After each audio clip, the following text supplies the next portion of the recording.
What's up, Warriors, and welcome to another episode of the Mental Health Movement Podcast, Voice for the Voiceless. I'm your host, Chris. Thank you guys so much for joining me today. We're still in Men's Mental Health Month. Before we get started with today's guest, just wanted to read these stats for you guys. As many of you know me, I'm very passionate about just the suicide rate numbers and just talking about those conversations because it is a very real struggle that society is having right now, acknowledging that is it a problem. So before we get to today's guest, I just want to read these really quick. 1 in 5 men experience a mental health condition each year. 6 million in the U.S. suffer from depression annually. More than 3 million in the U.S. have anxiety disorders. 30.6% of men report depression at some point in life. 12.5% of men globally diagnosed with a mental health disorder. 75 to 80% of all suicide deaths are men. 11 years, men delay seeking help on average after symptoms begin, and two to three are more likely men are to misuse drugs or alcohol, and 25% of young men report loneliness. You are not alone. A lot of men carry this quietly behind work, humor, or silence. Waiting longer does not make it easier. Trying to handle everything alone often makes it heavier. If something feels off, you do not have to figure it out on your own. So just wanted to share that with you guys before we get started with today's guest, because again, very passionate about what I do, and I think having the conversation is super important. So today's guest, he is a chiropractor, a speaker, an author, and a human potential educator. Please help me welcome Dr. Kyle Hulsebus. Kyle, how you doing, my friend? Hi, Chris. Thanks for having me on. Thanks for coming on, man. Hopefully, I didn't butcher the last name. I forgot to ask the enunciation of it. Oh, that's fine. It went perfect. You have good Awesome, reading man. skills. As you heard at the beginning, just kind of talking about men's mental health and just the numbers and everything. Wanted to kind of start this off. Um, what does men's mental health mean to you? Hmm. The, as a chiropractor, I deal primarily with the physical, the body, but it's impossible. The beauty of chiropractic, because we're a philosophical profession that believes that innately, without interference, the body is a self-adapting, self-regenerating, self-healing organism. And it's impossible. The Dr. BJ Palmer used to joke, because he talked about psychology and he talked about medicine, and he wasn't necessarily against them, but he always felt there needed to be other ways to look at things. But on one hand, he used to say that on the one hand, everybody over here is all matter, or is all mind, never matter. And on the other hand, with the medical guys, he said the problem with them is they were all matter, never mind. And we need to have matter and mind together. And one of the quotes I've stolen from one of my chiropractic mentors was, we, as a chiropractor, we align spines and minds with the divine. And when we talk about then health, because I define health as a state of wholeness, which is the original Anglo-Saxon definition in usage of the word, and was the old dictionary definition until they changed it in 50 years ago or so, that it is a state of wholeness. And when we talk about mental health, we really just look at parts, function, great. We have all that. When we see where there's mental health, we call problems, specifically toward men, is because I think a lot of times we have the same, but it's just specific to our demographic, obviously.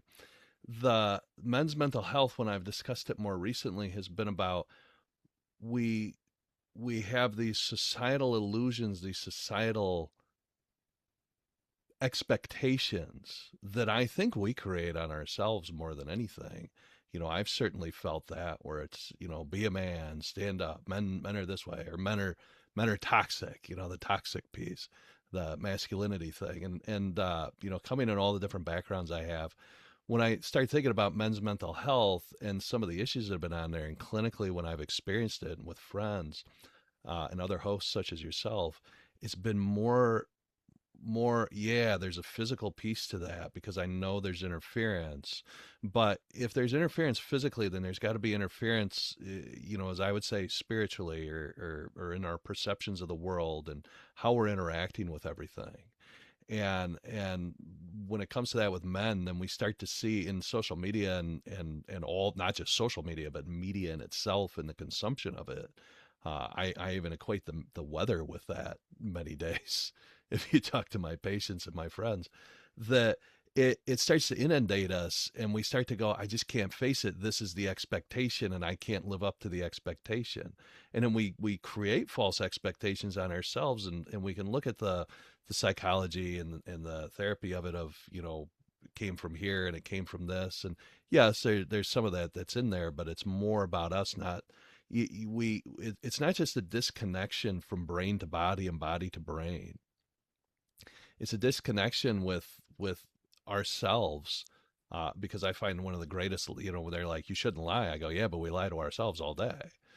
And, and fake it till you make it works as long as you're on purpose and you're doing something realistic. But lying, some people kind of get out there, and they're not trying to fake it till they make it so much as they're just lying to themselves about how good or bad it really is. And Right. you start to show that outwardly. And Yeah. when you talk about all those statistics, I mean, I think, a lot of that suicide rate as it goes up, there's a fantasy in there that we're stuck with, Yeah.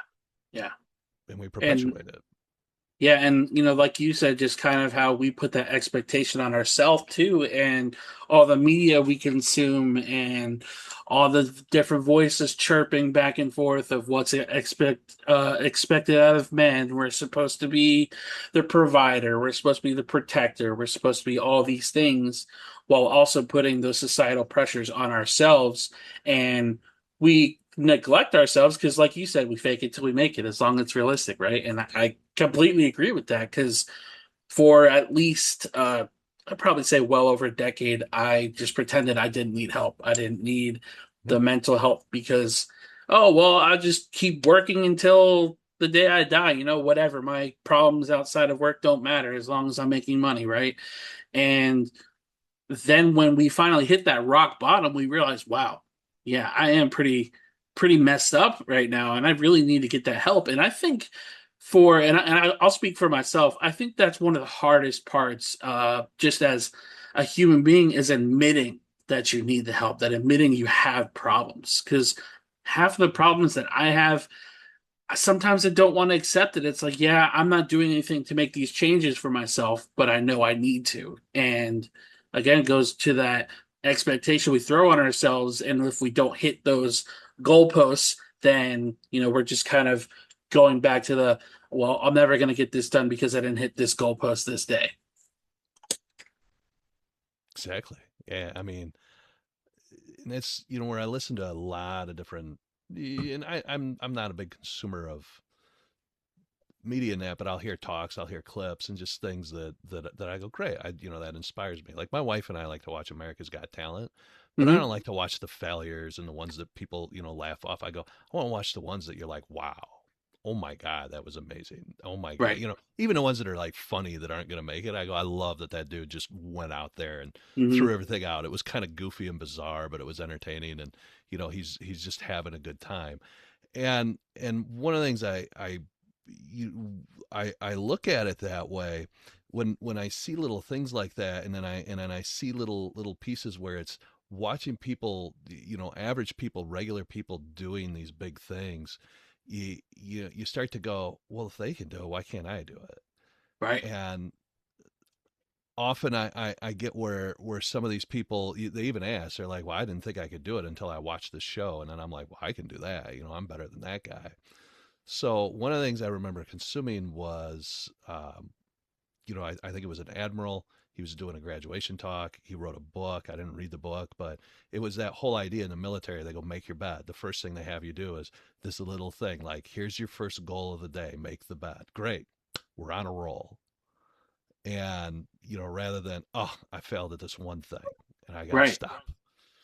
And it's something I learned in the theater is, in the theater, live theater on stage, if you go off your blocking, or something happens, or there's somebody in the audience doing something where you just forget your lines or where we are in the show. All of a sudden, it's you don't get to stop and go, like, can we do that one over? It's not it's Right. not it's not it's not rehearsal. It's not the film where we go, let's do another take. Yeah. I got 300-400 people in the audience that paid money to see a story being told, and it's like, all right, I got to come up with a solution right now, and maybe I'm not equipped to do it, but I got a team around me to do it.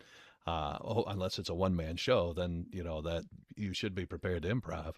But Yeah. that's the same in life. I mean, it's not, we don't get to hit rewind in life and go back. It's like, all right, well, that didn't, it rather than, what was the old thing? There are no failures, there's just lessons, right? Yeah. So rather than say, oh, it's all over, I didn't make that one thing, you go, well, then how did that work for you?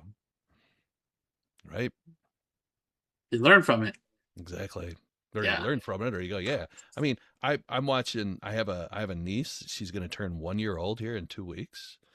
And she's standing up. She just started to stand up, and she falls.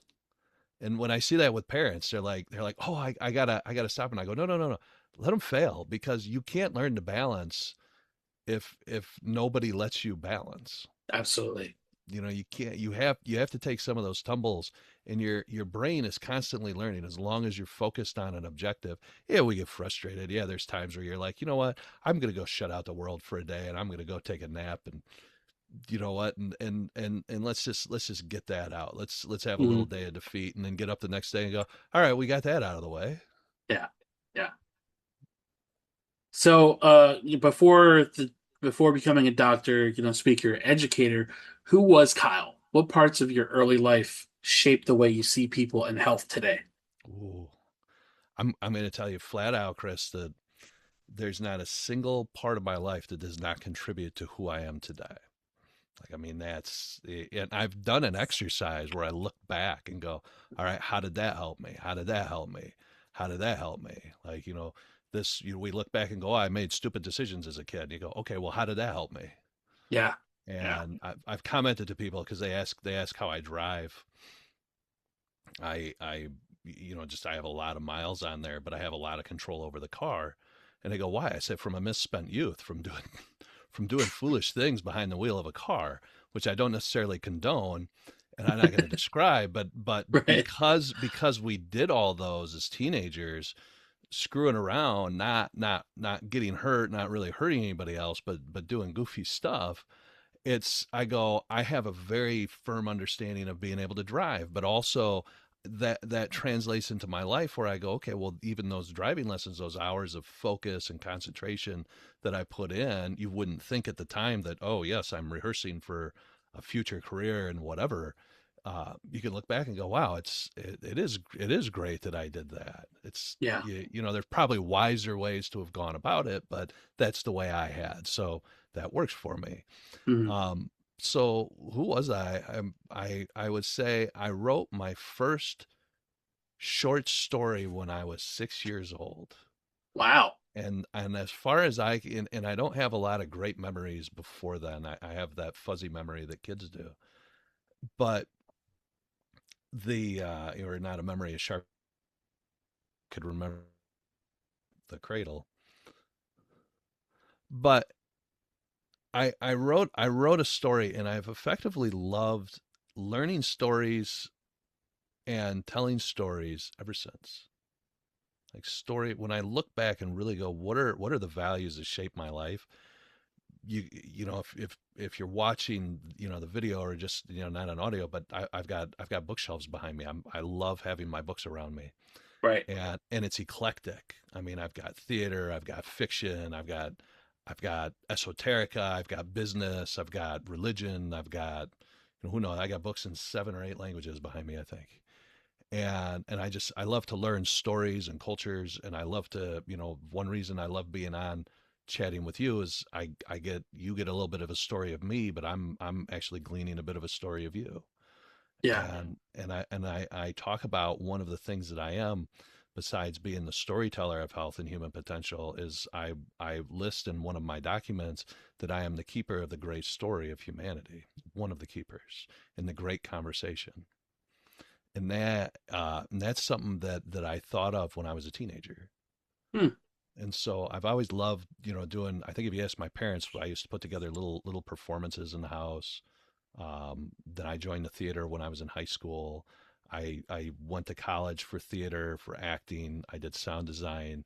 I somehow ended up getting like a lot of Buddhist philosophy accidentally, and just it was interesting. But and then I got an English literature degree, and I've delved into that, and then I've traveled on my own around the world. And I don't I go to museums and stuff. My wife and I still do, but we love, like we were recently in Istanbul, for example, and we had the opportunity to have a private guide. Mhm. And it was almost more fun for us to chat with a guide than to go see things in Istanbul, Yeah. because he was just on our level, and we were having fun, and we're just wandering around, and he's showing us his university, and rather than spend money, and not that there's not some beautiful things to see, and we did do that too, but we ended up wandering to bookshops. We ended up wandering to neat little stores that he knew, and it was getting the story of the culture of the place, which really sort of drew it out for us, and having that, and I seem to have taken that and into chiropractic, because we have something in chiropractic that we call telling the story of nerve signal from brain cell to tissue cell, and from tissue cell back to brain cell, and Mhm. how that is the story of life. Yeah. And we just bring that to everything we do. Right. I always feel that it's always so interesting meeting people in just like new places, and instead of just like you said, just not dumping money into something, you just get to hear people's stories. Why do you live here? Oh, well, I'm four generations and I've been running the shop, and Right. watched it evolve or stuff like that. I've always loved stories like that because I used to go to New York City all the time as a kid, and I just was always so fascinated by all the buildings and everything. And one memory that specifically sticks out to me forever is my very first time in New York City. I hailed a taxi, and we got the taxi ride for free because it was my first taxi ever hailed. And we did That's so many awesome. things that day, and I can't remember anything else besides that. That's And awesome. yeah, I was a really big journaler and kind of just try to create my own little wild, unrealistic stories as a kid too. And that was my safe place. It was either movies or my little journal and creating Right. characters and Yeah. whatnot. My brain, my brain is wired in movie quotes. I'm Like, with you. I'm glad I'm not alone. um, I can hear a little line out of a sentence, and I immediately think, "Oh, it reminds me of that movie." Or I hear a certain sound, and it reminds me of a movie I saw when I was like 10 years old. Um, and that's just always been my comfort place to just kind of, okay, why was this movie made the way that it was? And now that I'm older, I dig back into those movies and try to understand why they were Right. written the way that they were written. And I actually mentioned this to my therapist. I said, it's funny. Um, Movies were a way for me to escape the chaos in my life. And Sure. it was an escape from just everything going on and the constant moving and fights and whatnot. And now I don't watch movies the same way that I used to. Now it's just Mhm. like, oh, I just noticed that Leonardo DiCaprio was doing this weird thing in the background that I never noticed, or Brad Pitt's doing this in this movie. And now I'm like analyzing everybody's behaviors. And I just always am fascinated by how different actors portray their characters and just like the little Oh nuances that man. they do. Yeah. I love delving in. One of my favorite series was Inside the Actors Studio. Yeah, yeah. I used to watch, and then I found at a used bookstore recently Inside, which is James Lipton's autobiography, basically. Hmm. And if you get an opportunity to find that book, it is just amazing. He's really got some good stories. I never knew anything about him before Yeah. then, but yeah, I mean, I find I study those guys because they're, you look at the background of some of them, and they go to some places mentally. Those guys. Oh yeah. Um, I've always found when Jim Carrey did the Andy Kaufman thing, oh like how man, deep he went into that character, or Heath Ledger as the Joker, like just putting yourself in that chair to just like understand everything that they had to do to get to that character and then not being able to escape it just always blew my mind. There's some fascinating things I've seen over the years in the theater. I mean, one reason I didn't stay with it was I started to look at really what it entailed to Mhm. make it as an actor, whether in the stage or on screen or in TV or whatever. And I go, I don't want to do all that. Like Yeah, that, like I have friends. One of my classmates from Iowa. I mean, I've seen him in commercials. I've seen him on Kimmel. I've seen short films he's done. I've seen, other people that have been in like Law and Order and that. And I go, that's awesome. I mean, I love to say, yeah, that's cool. I went to school with him, and I'm so grateful to see. But I'm also like, yeah, but it was 10 years after we graduated, and now I'm right. seeing you, and I go, and probably I wasn't emotionally mature enough to really handle something like that. I'm playing around with performance again using voice, and because I can do that from my house, but it's one of those things where I look at it and I go, the commitment and the depth. But one of the things I saw from a lot of my instructors is they go, yeah, I had one lady that taught me. She goes, yeah, at the end of every show, I go have a funeral for my character so I can put it away. Hmm. And other people had different Wow. things. Some people just showed up and then they were in character, and then they walked away and they weren't in character anymore. When you see like Daniel Day-Lewis, they said he just lived in it the entire time, and then when the movie's finally over, then you got to see Daniel Day-Lewis all of a sudden, Right. and Right. but nobody met him during filming. But they said with Heath Ledger, they go, oh yeah, Heath, he wasn't sleeping real well.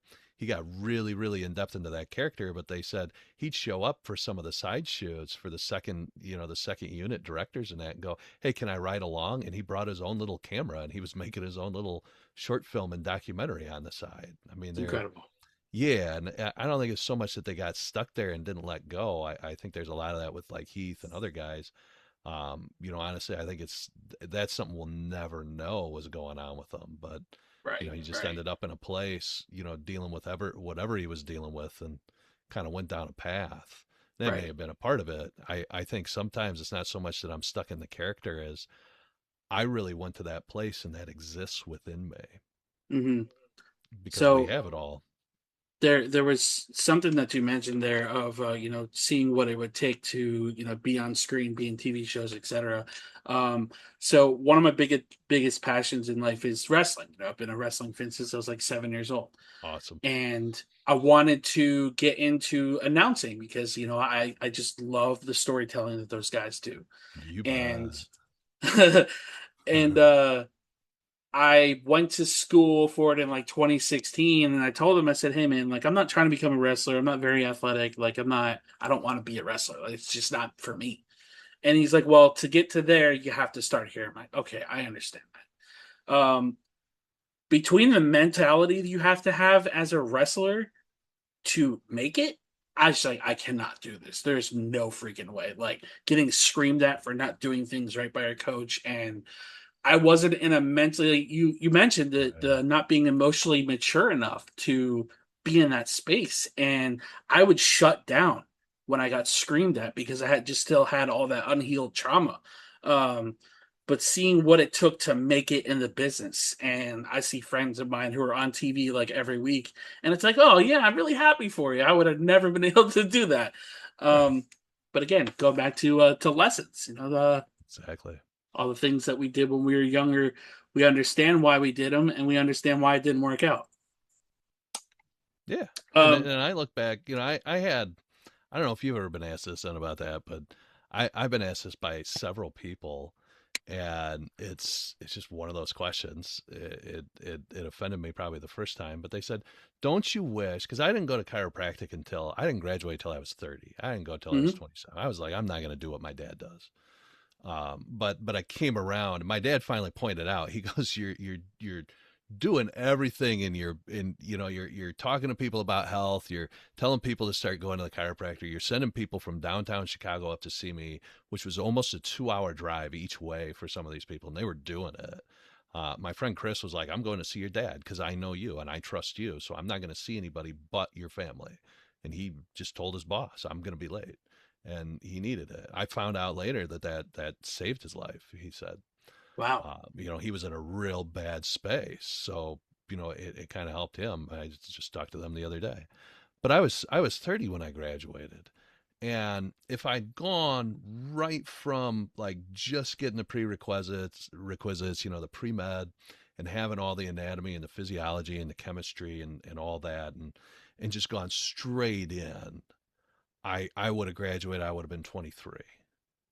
And so some people are like, don't you wish you wouldn't have wasted your life and your time Oof.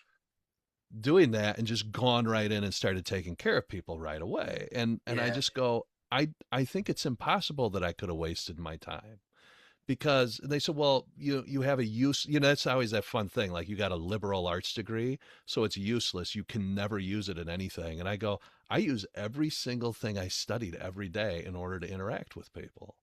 I mean, my acting skills, my ability to get up in front of people and educate them comes from my ability to be able to relate words and interpret words and get them to people out there and to tell stories so that they can relate. And I take care of children, I take care of families, because of my wide experience of traveling and bartending and just, and even running a shoe company has actually really contributed. And even though I don't Wow. like wearing shoes, but but just random, like I started studying Latin when I was 22 because it was fascinating to me, and it filled some of my hours, and it was taking me down paths. And now I have, Latin. I don't have a good command of Latin, but you give me a dictionary, boy, I can go to town on that language. But the but the point is I looked at it and I go, I'm the last individual that asked me was just a couple of years ago, and I just looked and I go, that's impossible. That's absolutely impossible that I couldn't have utilized it. I said I would not be able to be a quality doctor today if I hadn't lived that life. Right. I would be a terrible doctor because I wouldn't have life experience to bring you.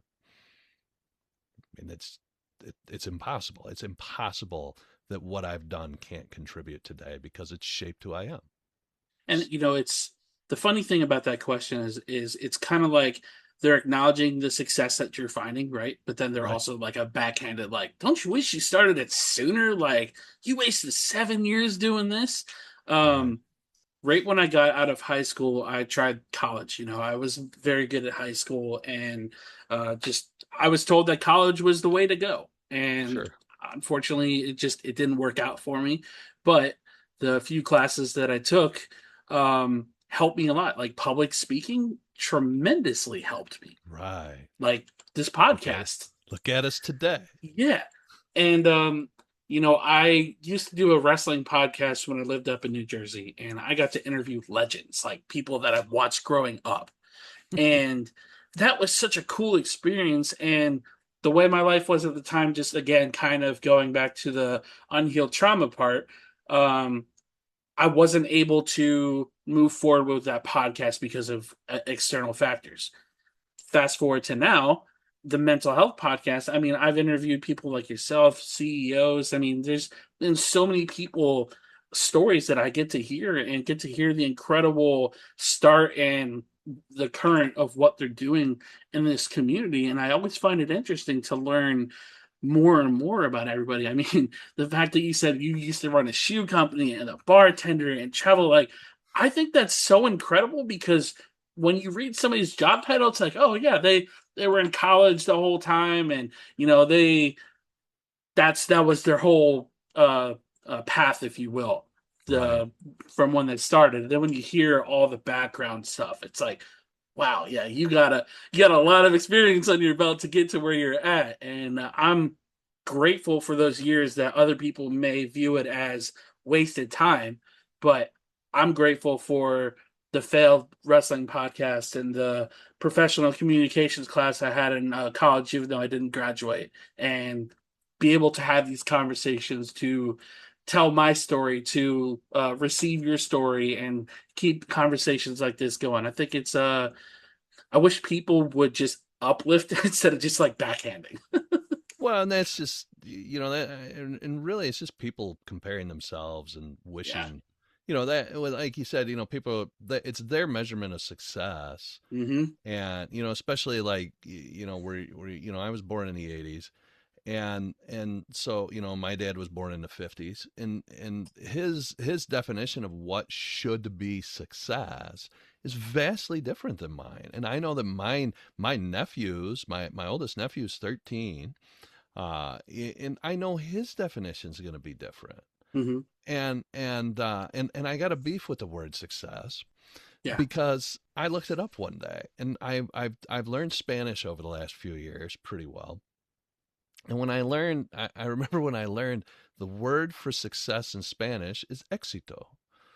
And I go, well, that's really interesting because it doesn't follow necessarily in all the other Romance languages. So I looked up the etymology of that, and it does come from the Latin excitare, and what really means to go out of, Mm. and to exit, to leave, to be done. So success is the end. Yeah. So I started to go, well, maybe we don't want to be successful. Maybe we want to be able to look back after we're done Yeah. and say, great, I achieved on the path that I wanted to achieve. And that kind of, so I started to say, don't tell me about your success. Tell me about your journey. And not that it's ended, but where it's going and I how love how that. you've been able to shift and change.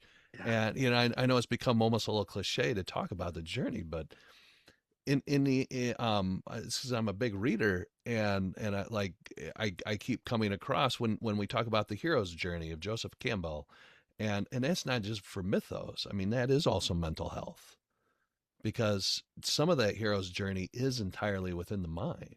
Hmm. And so when I see great characters, like I've got, Matt Dinneman up here right now, I'm watching, and that character's got some mental. I'm watching this journey, and the beauty of the story to me is not where did it end, but how did we get there? Yeah. Like, you can't spoil a movie for me, because you can tell me everything that happens, but I can still go experience the journey for myself, even knowing what's coming. Hmm. And so I don't worry about that so much. Yeah, you want to be surprised and go, "Wow, I didn't expect that," Sure. which is great. But at the same time, I can look at the end of a book and go, "Oh, that's really cool. I can't wait to see how we get there." Hmm.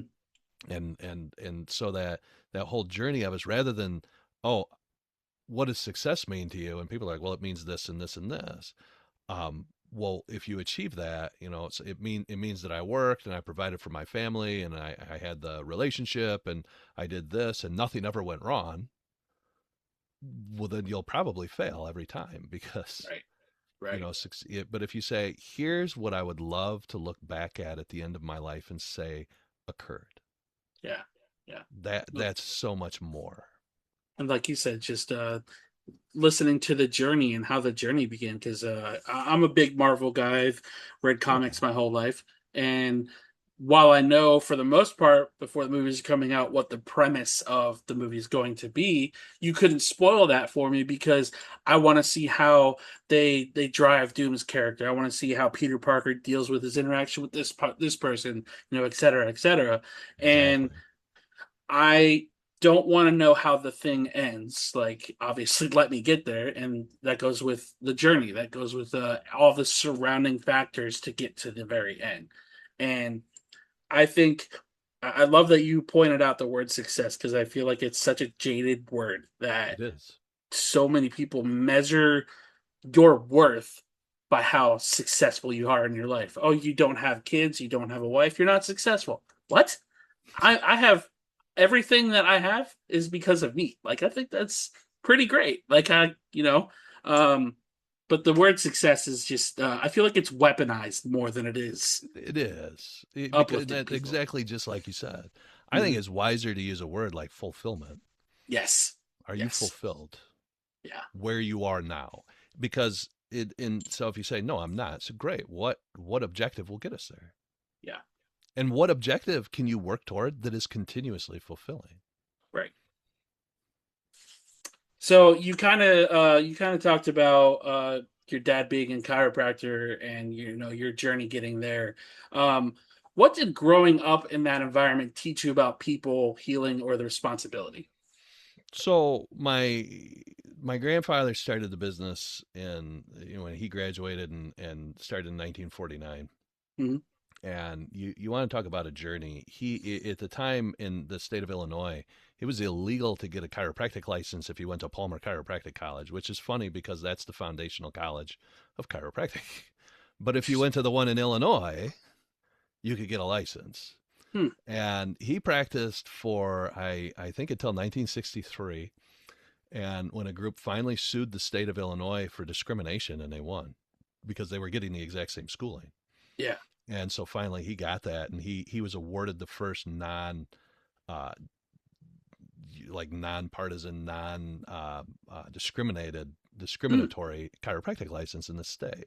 And so I kind of came in with that legacy. And then my dad and my uncles were very involved politically and helping make certain we were in, insurances and laws. And there was a huge antitrust case through the 80s that they were involved in. And I kind of got that on the side. Like my dad did kind of want to, don't worry about this. Yeah. But you'd see it. But everything with him was always like, you could never be sick in my house or pretend to be sick in my house because my dad's like, yeah, huh? Yeah, but when you were genuinely sick, he was like, "Uh-oh, let's go," and he'd take care of you. I don't even really recall taking a medication until I was probably something like 10 or 11 years old. I didn't know what an aspirin was, so because there was no reason to really have one. Yeah. Um, but growing up, as far as my dad and both of his brothers were chiropractors, and today, that's my brother, my wife, cousins, their spouses were all in chiropractic. But of the three, I would almost say that my dad was more of the philosopher of the whole group. Hmm. And when he gave me the chiropractic textbook that was written back in the 20s with the principles and the philosophy and sort of the viewpoint of chiropractic on different health conditions, I was 15 years old. He said, "I think you'll enjoy this." And when I asked why, he said, because I was reading, like I read The History of Knowledge, which was almost a primer on a lot of different philosophers. Right. And I'm reading a short history of the world because I'm interested in how stuff, evolved and changed over time. And I was reading all these different things, which he wasn't into, but he said, "I think you're ready for this." And so he introduced it. He said, "Go ahead and do the questions." And I did. I went through the book and I did the questions, and it didn't make a lot of sense to me because I didn't have the biological background. Right. But I was like, "Oh yeah, that was real neat." But that was in there. And then studying in the theater, you come across a lot of principles. And no matter what I did, my dad, he didn't do that thing like, "Well, you better prepare for a real job since you're doing that." He's like, "Okay, well, how can I support you?" I love that. You want to go do the theater? It's like, "Okay, I don't understand it. I'm not going to comment on it. I think it's foolish what you're doing. I'm going to let you know that, but I will support you, not financially, but Right. Right. but I will a little bit, but I will stand behind you, and I will go in there, and I'm going to be the first one giving the standing ovation at the end of the show. I love that. And he was. Yeah. It's absolutely beautiful. So, but then getting in where I studied, I've read the complete works of Plato, and I've seen all these things, and I can see where Dr. Palmer developed a lot of his own ideas just from his street smarts and things he came across. But they kept handing that stuff to me. So I have this, I was raised by a philosopher, not so much a doctor. But the old word for doctor was to teach.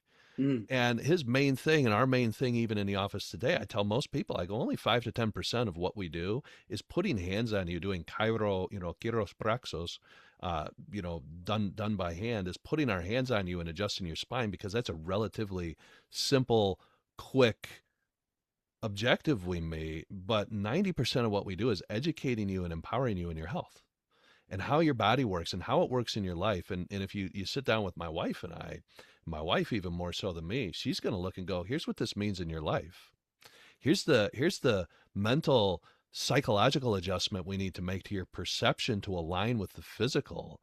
And if we don't address both, yeah, you're going to feel well, but you're not necessarily going to express health at 100% potential." And Right. that's our objective. And I've developed that. I remember going to a seminar. My dad says, "Go ask the guy how he adjusts mental subluxation." Subluxation is the condition we treat, which means misalignment and Mm. and not full expression of health due to a Right. misalignment in the spine. And he says, ask him how to adjust mental subluxation. So we went, and that, even though that wasn't the title, that's effectively what we were learning to do. And taking like these mental health things where we're comparing, we're looking at society shoulds and ought tos and musts, and going, why? Where do you possess that, and how can we adjust you to where you want to be, and how all this stuff that you think doesn't fit fits. And just kind of like educating your patients. I feel I wish just doctors across the board, it's not even just like chiropractors, I wish doctors across the board would take the time to not just write a prescription. Like I'm really against prescriptions unless you really need it. Like I had a really bad experience with a therapist whose first two sessions I had with her was just like, oh, well, if I write you this prescription, are you going to take this? Like, I just want somebody to talk to, man. Like, I'm Right. not trying to stuff things down my throat that I don't even know is going to work. Um, I wish there was more of a patient doctor relationship in today's society because I feel like I what agree.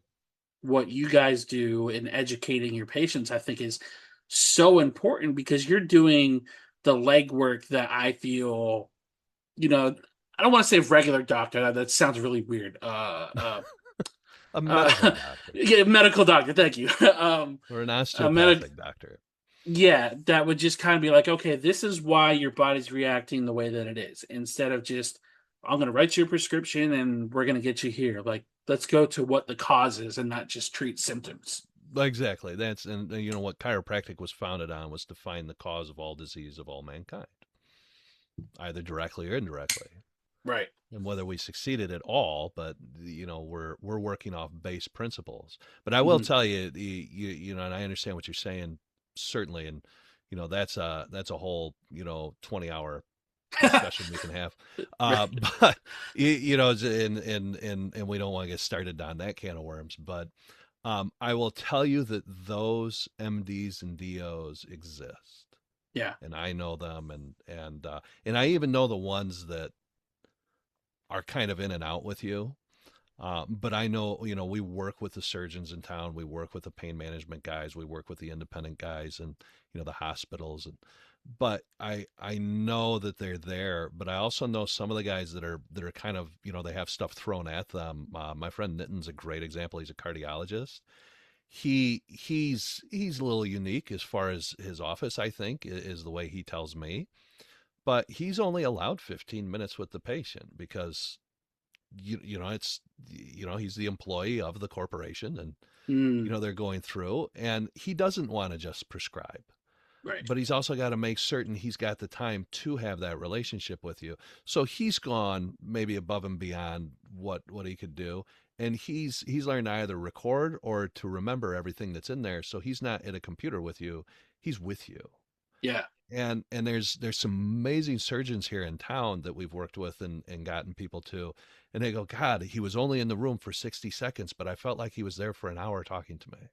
Hmm. And I think that, and that's a hard skill to teach, and that even among chiropractors, Yeah. even among, I mean that's among all sorts of healthcare providers. I don't have yet the solution on how to get that through, but I would call it the great skill of listening, intently, 100% focused listening. Right. And because really, in the end, like you just said with the therapist, you want to be heard. You want to know that Yeah. they're there with you as much as you're there with them. Exactly. And, unfortunately, there is that financial transaction part of it too. So it's Ooh, like that's just as valuable as the time is. it is.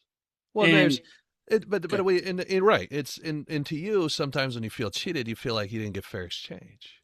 Yeah. You know, Yeah. And just to kind of like sidebar outside of the medical thing really quick, I saw a study and I don't remember the exact source of where it came from, but it said that most men talk to their barber more than they talk to anybody else. I believe it. And I remember when I used to go to Great Clips all the time, and I didn't know this at the time. I used to just go to Great Clips, they were cheap, whatever, just get my hair cut. And I came home, and one of my friends like, "Yo, where did you go for your haircut?" Like, I'm like, "Oh, I just went to the Great Clips," and he's like, "Nah, bro." He's like, "Come over, let me let me fix what they did. And basically, he told me kind of similar to what you just said about your friend's 15 minutes. They have a specific time they could spend with each person that they're cutting. Right.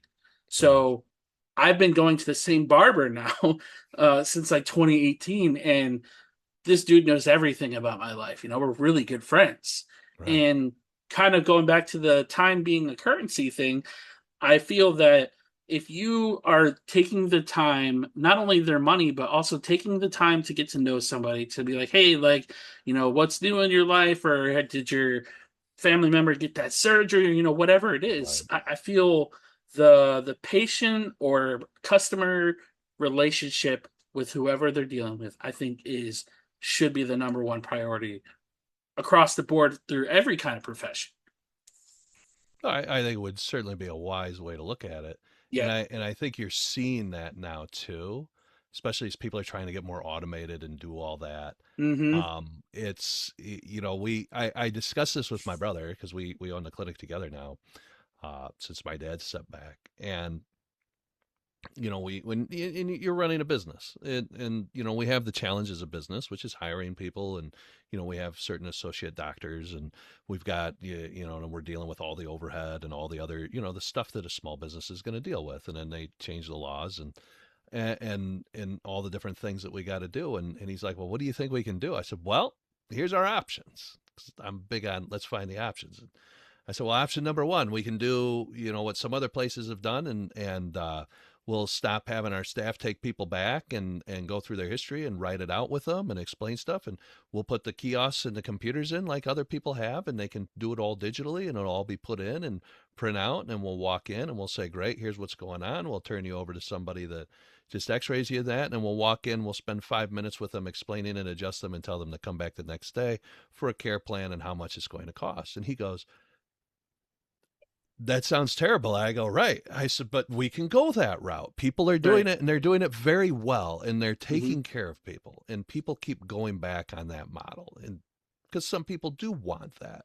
They Yeah. don't they want to go in and out quick, which is great. And I go, well, we can get rid of insurance and we can stop taking care of these corporations and just tell everybody it's cash and or whatever it's going to be. I go, we can do that. I said, or we can do what we're doing, and yeah, we're going to have a little bit higher overhead because of our staff, but we're also going to be the people that are personable, that took you back, that walked you through, and people are going to remember that. And even then, where I say I've even had to tell people, I don't think we're the right place for you. Let me help you get there. Yeah. And I've had employees. I go, my objective. I have an employee right now. He's 21. He's going through school. I've written recommendations for him for school, and he says, I feel real bad that I'm leaving because I think I'm going to leave you guys out in the cold. I go, my job is to help you achieve the best life that you are. And if you feel this was just this step and this is not your end result, far be it from me to hold back your potential.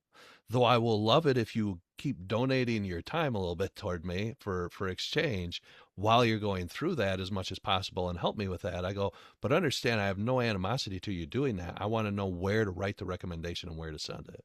Yeah. And I look at that, and if I have staff that they're saying, listen, I'm look, this is kind of my end result, whether that's going to affect my hiring or training of them, it certainly will have that. But I believe that my job is to open up the potential of people. Yeah. But if you're working for me, I want your potential to be focused on here. I'm certainly going to help you out there. I don't want to hold you back. Absolutely. But I'm also going to say, because I think that pays off dividends for me when somebody says they care about me and where I want to go. Mm-hmm. I ask that of people when I'm hiring them. I go, what is your objective here? Right. Where do you want to be? Do you want to be with me in 5 years? Are you looking to be this? Are you, what is your long-term objective in that? And they go, well, I just need a job right now. I said, that's great. I have one, but I don't know if it's for you. Mm-hmm. And then they start to say, well, I said, what are some objectives you? What are goals? What's your journey here? Right. And am I part of the journey, or am I the journey you would like to stay on that's going to help support you while you go down your life path? Which I would prefer. Then I don't have to hire more. But Sure. but I've got that when I look at that with people and even with your health, I don't want you coming in with your health and going, I just want to be out of pain. Well, great. I can get you to the immediate care down the street and they can prescribe a drug and you'll feel great. Yeah. Because that's what people ask for. Hmm. But I asked them this question, Chris, is what is this condition, this pain, this issue doing? Even when they come in like, I just felt I should see a chiropractor. Great. What is going on with your life that you felt this was now the time? What is this stopping you from doing that you love to do? Right. Right. And then I get, because we talk about setting health goals. Then I get somebody that goes, oh, this or that, I want to be able to, I can't pick up my granddaughter. And I'm like, great. Is that important to you? Yes. Okay. We've got an objective now. You probably won't get out of pain before you pick up the granddaughter, Yeah. Yeah. but pain is fleeting. Definitely. And people are going to remember those relationships forever too, right? And uh I remember my very first experience with my therapist, not the one I have now, but I had a therapist in New Jersey. That was where I started my therapist journey. And I spent the first two sessions crying my eyes out. I never cried like that, right? And by the time I made the decision to come back out down here to Florida, um, I remember her saying, she's like, the first two sessions I couldn't see your face, and now I could see like 100% you.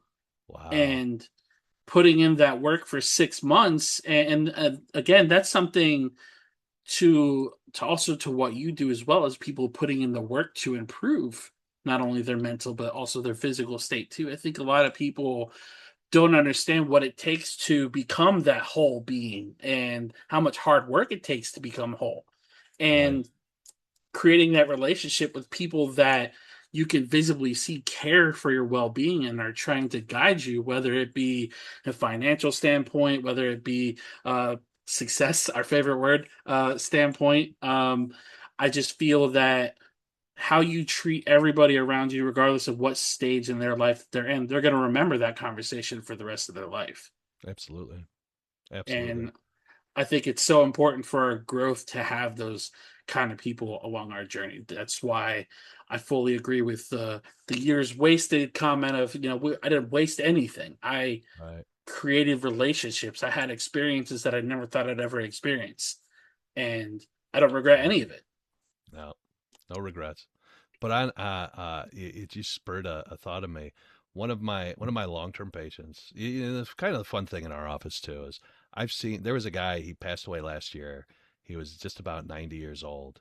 He remembered seeing my dad when my dad was a kid when he was going to see my grandfather because they lived upstairs. My dad came down and asked my grandpa a question when he was with him, and he's like, "Oh yeah, I remember your dad when he was just a short little guy." And we've taken care of. I have four generations of a family, Yeah. and that's also what goes in there. But I have one guy. He came in years ago, and he's become a friend. That relationship has gotten to the point where we chat enough about stuff, and I've known his family. I've watched his kids grow up, and I know his wife, and he was a machinist, and he comes in one day and he goes, I'm finally, I'm sick of it. I want to change. A lot of this physical stuff had changed. And I go, I said, what are you going to do? He goes, I'm going to go back to school. I'm going to study early childhood neurodevelopment. And I went, Wow. okay, you know, I said, great. I said, that's pretty specific.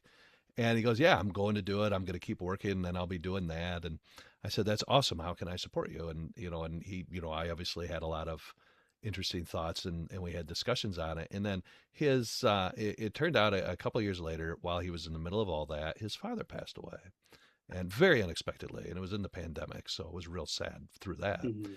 And he ended up dealing with a lot of grief, not just with himself, but with his family, with his mom, with a lot of other things. And he shifted gears.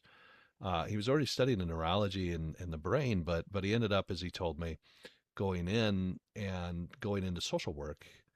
And he's not just an LCSW, a licensed clinical social worker. He's specifically like a grief counselor, which I guess is a Wow. rare specialty. And he's one of the few men that have gone into that. And he was telling me he's not completely finished all the hours he needs for it. He was working at a place, and I was asking him, I said, "How's it going?" This is about I want to say about 8 or 9 months ago. I remember, and I said, how's all that going? And he said, I've got a waiting list of, I think it was multiple hundreds, if I'm Wow. remember right. And he said, and there was like 11 or 12 therapists, or counselors in the place, and everybody else. And then he was leaving there because he needed to go to a different place, because he was getting burned out because he was so tired.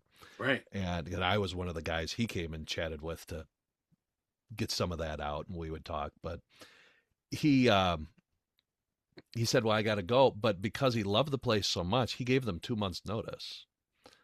And the administrators were crying. They were upset. All the other therapists were mad at him and called him a traitor.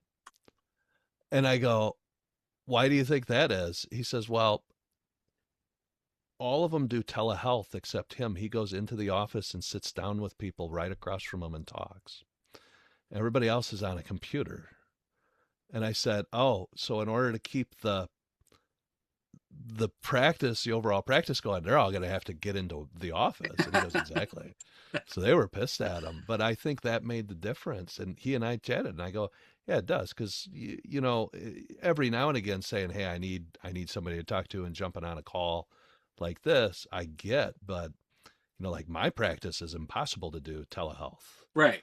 So we joked about it. I said, but if I said, Mrs. Jones, okay, lay down now, Mr. Jones, please gently place your hands on her neck, it doesn't work really well, Right. right? So, we can't, I mean, people try it, I'm sure, but I Yeah. always say, wait till there's a reason we go to school for 3 years to, adjust all that. Hmm. But I said that makes a difference because you're sitting down and people want to connect. We really do. We proved it after the pandemic, Chris, that they thought Yeah. nobody wanted to go back into physical places, but people couldn't wait to be around other human beings. And even though Hmm. there's virus and there's all this stuff spreading. I mean, the Vegas conference scene, I think, is bigger than it's ever been. Yeah. It's, Yeah. people want people. We want to connect with people, not digitally.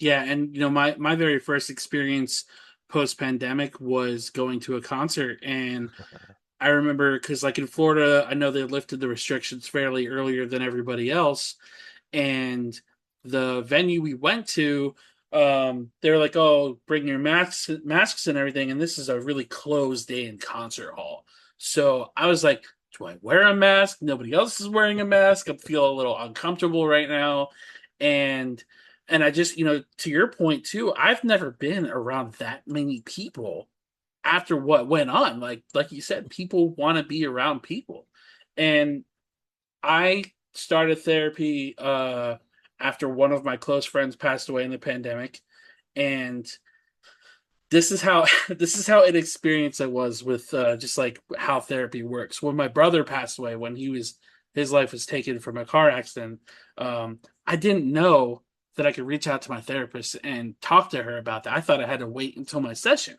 so I didn't say anything to her until we were we were meeting. She's like, "Oh my goodness, why didn't you tell me that happened?" I'm like, "I thought I had to wait till it was scheduled. Like, I don't know how this works." And that's telehealth, and that was a struggle in its own too, because that's what a lot of therapists are doing is telehealth. And I understand the convenience. I get it. It's that's the society we're in, is convenience. Um, but I think what your friend is doing, like grief counseling specifically, like the fact Oh that yeah. number one, being a man and doing that, I think speaks massive volumes. Of course, not slighting the women, because there's obviously more women therapists than there are men.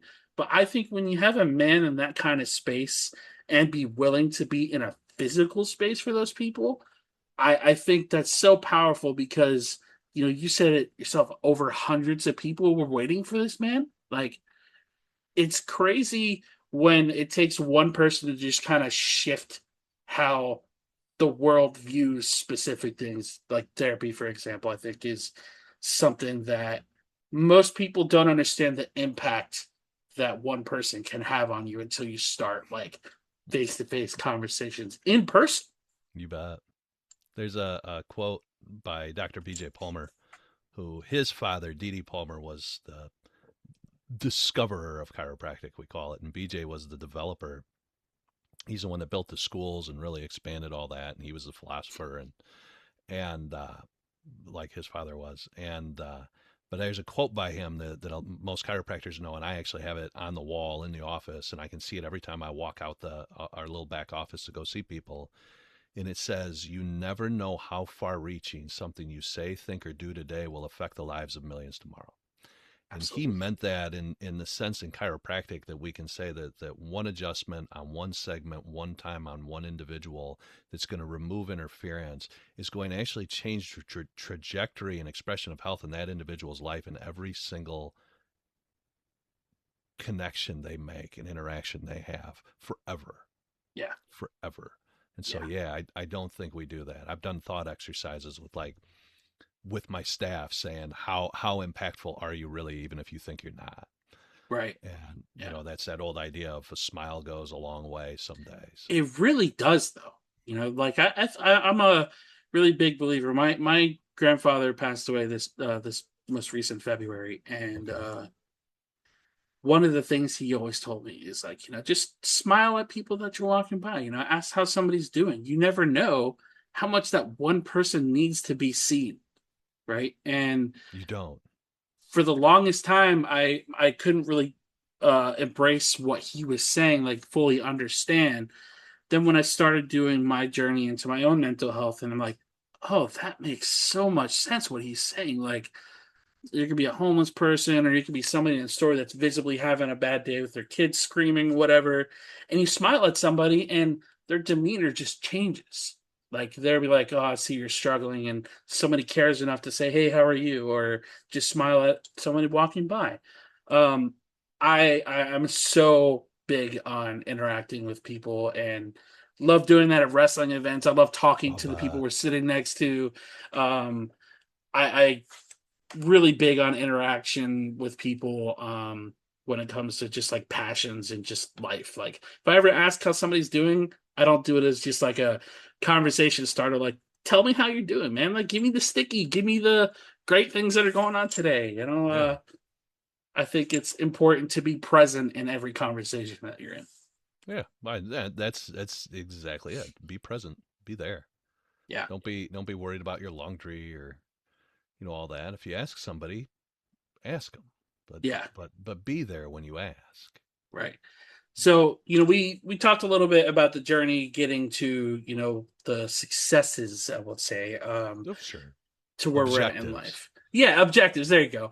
Um, what's a challenge that you faced that quietly shaped your philosophy on emotional well-being and just your work on everyday life? One of there's that idea of many things sometimes of and I think everybody does it to an extent where you go, what am I doing? I read all these books. I've got, I mean, just a wealth of knowledge. And people go, I never want to play you in Trivial Pursuit. I've never played Trivial Pursuit. And and just because I've got so much, and you just sit there and go, and some people are like, that's great, but what are you going to do with that? And you start to go, huh? And I do question. I don't look back and go, have I wasted my time? Obviously, the reason I've done all these different exercises and that is because I've been there and I have actually said, did I waste it?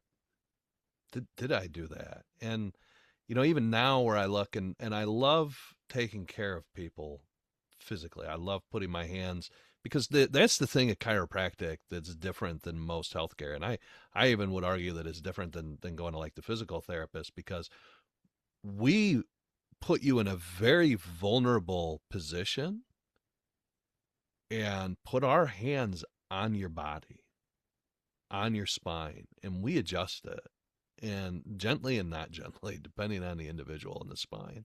And we adjust your neck. And I will tell you this, I have had women who have been attacked and by men, and I have a deep booming voice. It seems to be a family trait. that have put their trust in me to adjust their cervical spine very gently, very freely, to do that. So I look and I go, I love that I've contributed that way. But at the same time, as you get with some healthcare practitioners, if you talk to them, while I see this service that I provide people, I don't want to be entirely consumed by it either. I think Right. we saw in 3 to 4 years of the pandemic, I personally know several healthcare practitioners that said, I can't do it anymore. I'm burned out. I don't want to abandon the people, but I just, at some point I gotta look at my own health, Right. and this is going to take it out. And there's pieces of me that says, yes, I don't ever want to leave that, but how do I change and transform who I am to where I can still provide that for you, but also take this to that next level? That's where in the last few years, when I've come out and started to speak, and when I've started to be on these shows and doing more writing and getting back to my fiction. And I started to study voice acting a year ago, and I'm jumping into that because it's, how do I do that? How do I stay true to the core that I've put together? And I will say that is a regular struggle. I wouldn't even call it like a war, a fight, or anything. It's just, it's like Stephen Pressfield says in his War of Art and his Turning Pro. He goes, you every day you got a little resistance. He goes, at the end of the day, when you said you beat resistance, that's another day. Some days resistance is going to win. I think he carried that over very well, because he was, I think, in his 50s when he finally made it Wow. in what he was doing, when he wrote The Legend of Bagger Vance, finally, after decades of struggle to that. Right. And so I look at that.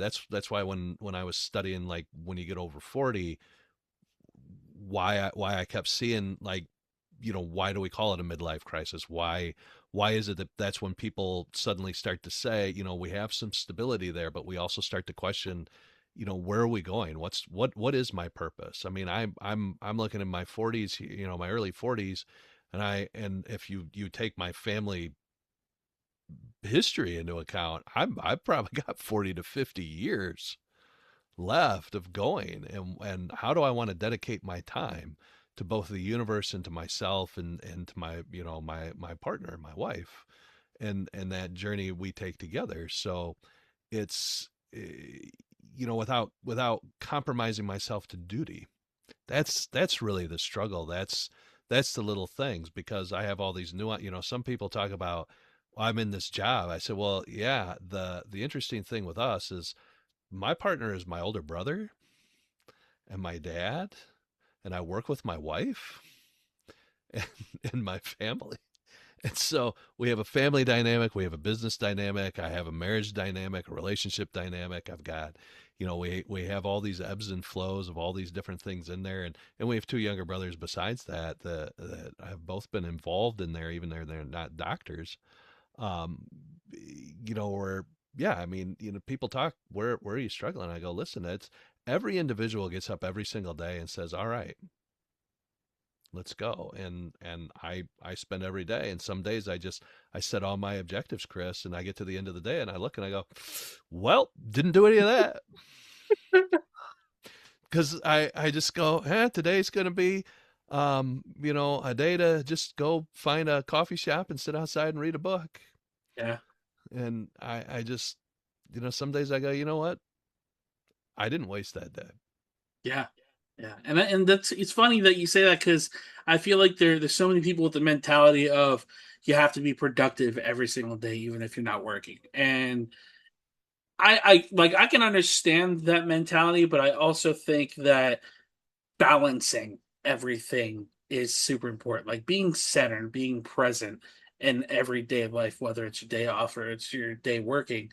Like you said, you have so many different plates to juggle, and you mentioned all those dynamics that you have. You got to have that balance too, where it's like, well, I had 5 days where I was overproductive. Let me just cool my jets, find a coffee shop, and read a book, like you said. Well, Um, but even then, I mean, like you said, 'cause now can we argue that was that unproductive? Not at all. All right, that was still productive. Yeah. Yeah, maybe I read a book, but what did I do for me? Because I love stories. Okay, well, great. I immersed myself a little bit in the story. I took time to practice what I preach. Yeah. So my patients, I run into my patients at the coffee shop, and they go, "Oh, it's so great to see you out of the office, relaxing, doc." You know, and people come and ask me questions, and I get the opportunity to connect with people differently. Yeah. You know what I mean? So I always look back and I go, you know, it turned out I didn't do that list, but I did the stuff I didn't know at the beginning of the day was more important. And I think the days like that are just as important as the days that you're constantly busy and just can't sit down. So, Exactly. Yeah, I um, mean that's life, but yeah. Oh, and I forgot to mention that I'm studying ancient languages, so you know, just to add that on. another plate. We're through Beowulf and Old English, and we're into Old Norse now. So That's that's awesome. I yeah, love that. reading the saga. So if I can add one piece that utilizes that and go back to the shoe company, if we Please. got time for it. So there's a word in Old English, and it's last. And you kind of go, okay, so what does last mean? Well, that's the last one. That's the end. But in shoes, when you're making a shoe, I learned so much about shoes. There's a thing that you stretch the sole of the shoe around to shape the shoe and determine the size of the shoe. And Hmm. whether you're an 8 or a 9 or 43 European or whatever it is, that thing is called a last. And I thought, well, isn't that interesting? And I didn't look this up till I started to study some Old English, and it was right in there. And I went, oh, that's crazy. So in the Anglo-Saxons, the word last or last meant track. It was Mm. it was a la- it was a lasting impression, right? It's a track. So we're going, or follow the last. And that probably sounds cooler in Anglo-Saxon than in modern English. But and then in what I learned by reading about this and studying it more is the word itself. That had many meanings. I came across a term called word samnere, meaning a word gatherer. And Mm. they said people because they believe that every word contained an inherent story of itself. That was something that Plato was actually studying. He was looking at the basic form. He wanted to find the first form of everything. He's Mm. like, we have a word for goat, but that came from a previous language. And, where was the origination of that term? That was something that Plato always did. And I think some old societies, they did study that. So the word could mean word, but it could mean story. It Yeah. could mean speech. It could mean news. And we use that today, don't we? Because I say, hey, Chris, what's the good word, man? Right. Hey, what was the word on that wrestling match? And tell me the news. What Yeah. word did he give when he came out this morning? Yeah. And so we utilize it. And then what is this word for my crossword puzzle? And so we really do still use it that way, but we don't think about it that way. But it's still naturally inherent in our language.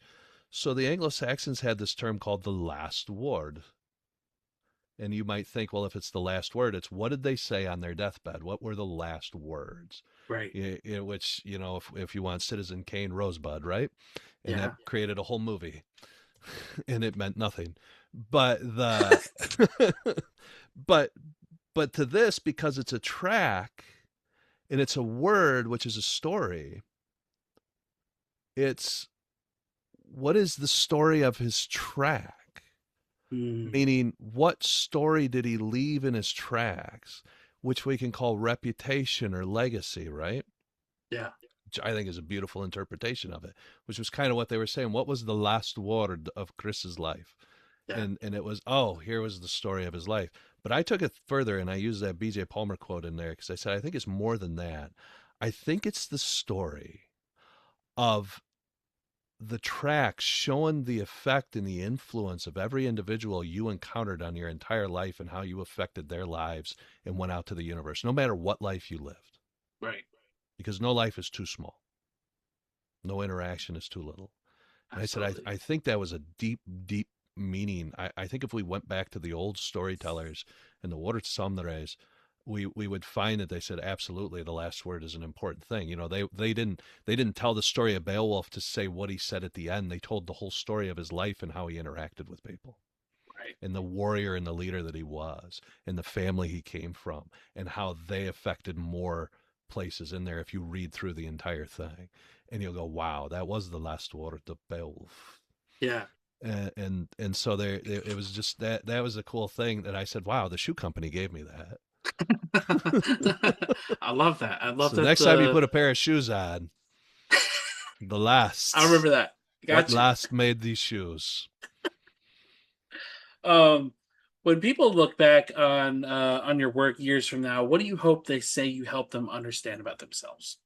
My objective is, I keep telling people, is to change the story and the paradigm and the idea of health from something that is external and needs only external input in order to express, and rather it's an internal state that we don't realize we already are 100% healthy. Mm. Can you elaborate more on that last part? So health is a state of wholeness in Yeah. which all the organs of the body function together 100%, 100% of the time. And so, in that's a physical sense, but really what it is in order to have health, then we need to have 100% parts and 100% function. And really, we do. If I lop your arm off, you have a different 100%, but you can still, there are people born without arms that function at 100%. Right. So that physical really is a little less, necessary. It's more, how are these parts functioning at 100%? So Mm. chiropractors deal with the function. However, health is not just physical, is it? So we talk about having a healthy spiritual relationship with God, or gods, or no God. Atheists are spiritual in their own way. We want to have healthy learning. We want to keep our mind engaged and sharp on things that inspire us, that we love, and to me that's stories and storytelling. But you learn of wrestling and podcasting and mental, and then we talk about owning a business and having a healthy job and having a healthy bottom line in our business. When I speak to executive boards, I say, well, how do we get health in Mm-hmm. the business itself? Because corporation comes from a state of being a body, corpor, Mm. right? And so that your business itself is an individual. That's why it's an entity legally, right? Right. That's why we incorporate, and to create a body. And then you want to have a healthy financial situation, right? We say that. We talk about having healthy relationships with ourselves, with our life partners, with our parents, our kids, our friends. We talk about having health in that relationship. That dynamic has parts and function. And then Right. we want to have a healthy social experience in life, and that might be where you've taken a leadership role. You've taken that with your podcast. But you also might have your group of buddies that goes out, and you have a healthy, you're not going out and knocking over garbage cans at night and cow tipping. You're where but you're out and you're expressing this state of whole being. And when we bring all that 7 areas and dynamic together, there's health. And so when I really say that, we look and we go, oh, and that's where the comparison comes in, because we think we don't have health. But when somebody comes into my office with sciatic neuritis, I say, well, that's not unhealthy. That means you have a problem that's occurred within your body, and your body is giving you signals, feedback in your life and in your corporeal self, your physical self, to say, we have an issue that needs addressing. That's a Mm. signal. It's a sign. Pain is there to make us aware. And Right. we can have emotional pain, as you well know. Mm-hmm. And we can have having a cold, the common cold, according to Milton Ward, who wrote the brilliant function of pain. The common cold is a terrible pain, Yeah. and it is. It's just awful. Yeah. And I have sinus backup and that, but we don't call that pain the way that getting a bruise or having a swollen nerve is pain. But that's still pain, and losing a loved one is pain. We could talk about how painful a painful breakup. Oh, a painful loss in the stock market. Yeah. Oh, a painful blow from, the when he learned about, this passage in scripture, or what his priest was, or and it hurts, it created pain in that spirituality, or painful learning, painful lessons. Right. So we have health in all these things. And I state that we just have to realize that we have health now all the time. It's our perception that shows it's not. Mm, I like that. That's a really good way to look at it. I don't think I would have ever comprehended it to be that. I Because think you're that's because you it's say, well, I great. had a trauma, and I go, you had an experience, you had an event, didn't you? Yeah. But Yeah. you can look back and you can go, but I needed that Mm-hmm. in order to shape me, Yeah. in order to prepare me. I didn't see it at the time, but I can look back now and go, wow. Yeah. Definitely. It's one of my mentors taught me. He said, when you can look back at everything that's occurred in your life with gratitude, then now you know you've finally kind of mastered your life. Absolutely. Um, so one final question for you before we get to the quote to close out today. For someone listening who feels misaligned, whether it be mentally, emotionally, or physically, what's the first small step you'd want them to take? Number one, like in my 40 over 40 program, the first thing that I put in there is breathe. And I find breathing, my morbid joke is I've never met a healthy person that didn't breathe. So Uh, I've never heard anybody that didn't breathe complain, but and so I I say stop where you are, take a deep breath, and just get present with yourself, and go, all right, don't worry about success. Get out of all the, you should, you need, this and that and that. Go step away from all that. Even if you're in the middle of in the middle of a rock concert, stop where you are and just breathe and just kind of focus and be present with yourself right there and go, where have I been? Where do I want to go? And where am I at now? And how do I go down this path further? That's the first thing. Cause it's when I get people into the office and they go, yeah, my leg just didn't work. I go, great. Okay. We know we have a misalignment there. Something is impinging on our communication and our flow and our ability to adapt. right. Let's look at it. So, but when they say, but I don't know where to go, my job is to say, okay, well, where do you want to be? Great. I'm going to be part of the team that helps you get there. And then people come and ask me, they go, do you have any advice on this or on this or on this? And sure. But yeah, your very first thing is take that and take a deep breath. Don't just, I'm sure anybody that's been in therapy, they've probably learned to just ground that out, just get it all the way through your body and get all the oxygen flowing, because rather than have passion, have inspiration, because inspiration is inspiring, meaning bringing the spirit within you and lighting it up. That's a deep breath. Passion is to suffer. That is so true. That's Thinking what it about it, that is means. so true. Yeah. That's the definition of the word from the Latin. It comes from the Latin word to suffer. So it's and it did not get the connotation in the vernacular until like 40 years ago. But because you used to have a burning passion of a romance, that's where it changed. But that was Romeo and Juliet, right? Yeah. And Yeah. it looks I peeped great the on Shakespeare. stage. I Yep. peeped the Shakespeare. It looks good on stage and in a story, but you don't necessarily want it in your life. Right. But people have a passionate love affair, right? A burning, fiery passion, and fires burn out, but breath is lasting, and oxygen is actually what fuels the fire. So without having that oxygen, that inspiration in your life, you don't want the passion and the fire to take over. If you read Terry Goodkind's Sword of Truth series, the third book has the wizard's third rule, and that is passion rules reason. Mm, Meaning, that fiery passion will just kind of make you nuts and get you off the rails. yeah. And So, I'm glad that the immediate response is breathing. When you tell people to breathe, like most people, like you said, it doesn't just mean no, like deep yeah. breath, like And you, and that. you, It's a game changer. and you know what? With guys, more, I know it happens with women certainly, but with men, we, hold it in, boys. Yeah, Yeah. yeah. And you know what? Let your gut out, let it Right. go, let it hang over the belt for a little bit, and just breathe right into that gut. Let your lungs expand, and do it 3 times. Hmm. And then you're ready to go. All right, now let's evaluate. And Yeah, you know, and that's I put 40 ways together, so you got all these other little things you can play around with, but that I think is the key. And then just ask yourself, where have I been, where am I, and where do I want to be? yeah, The three mystery questions. brilliant. So before we get to today's quote to close out, where can our listeners find you?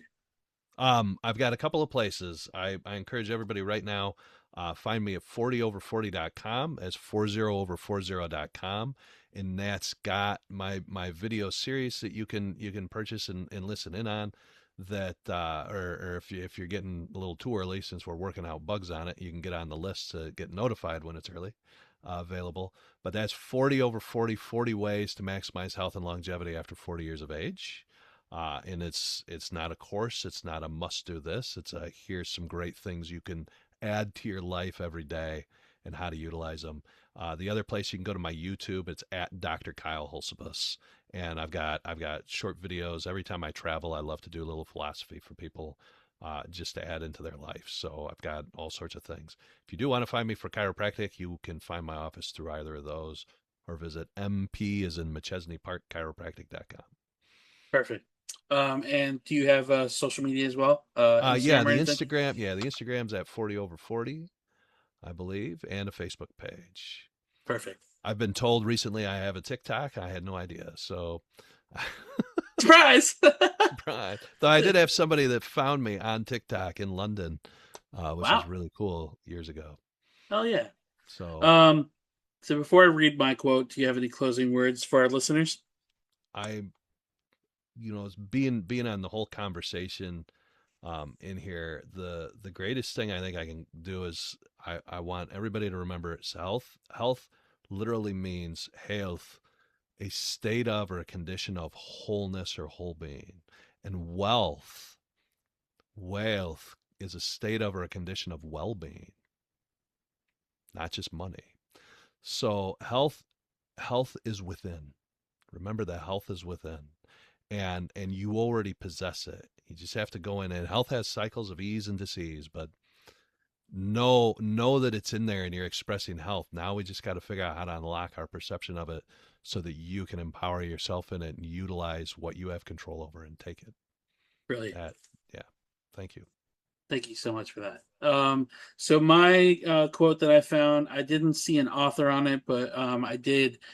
Um, I'm a really big believer in walking away from anything that doesn't do good for your well-being, whether it be Certainly. emotional or mental. And it reads, "Well, walk away from people who put you down. Walk away from fights that will never be resolved. Walk away from trying to please people who will never see your worth. The more you walk away from things that poison your soul, the healthier you will be." All I right. thought that was one of those quotes that I needed to learn I think a so. bit better. Um, Boundaries are super important, and we definitely don't establish them as much as we should. Yeah. And I think it's, I tell people don't have an iron wall, but, certainly have the confidence to say, not here. Yeah, yeah. Yeah. Kyle, I just want to say thank you so very much for coming on today's podcast. And appreciate this conversation very much. I got a lot out of it, and I'm sure our listeners did too. So thank you so much. Well, thank you for allowing me to share my story, and thank you for sharing your story with me. Absolutely. It's been And it's been an inspiration. thank you. For all my listeners, as always, thank you so much for your support. Till next time, be gentle with yourselves and much love.